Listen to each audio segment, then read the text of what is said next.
Bismillahirrahmanirrahim. Assalamualaikum warahmatullahi wabarakatuh.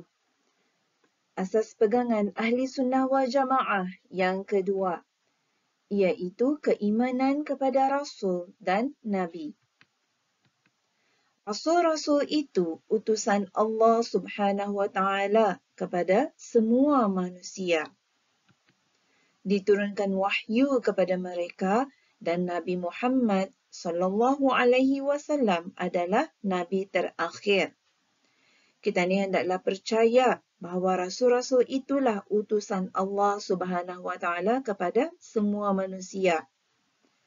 Diturunkan wahyu kepada mereka sepertinya yang diturunkan wahyu kepada Nabi Muhammad sallallahu alaihi wasallam untuk disampaikan kepada kita ni.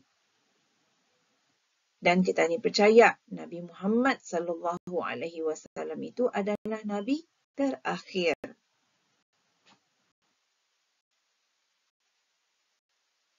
Sekian penerangan mengenai keimanan kepada Rasul dan Nabi.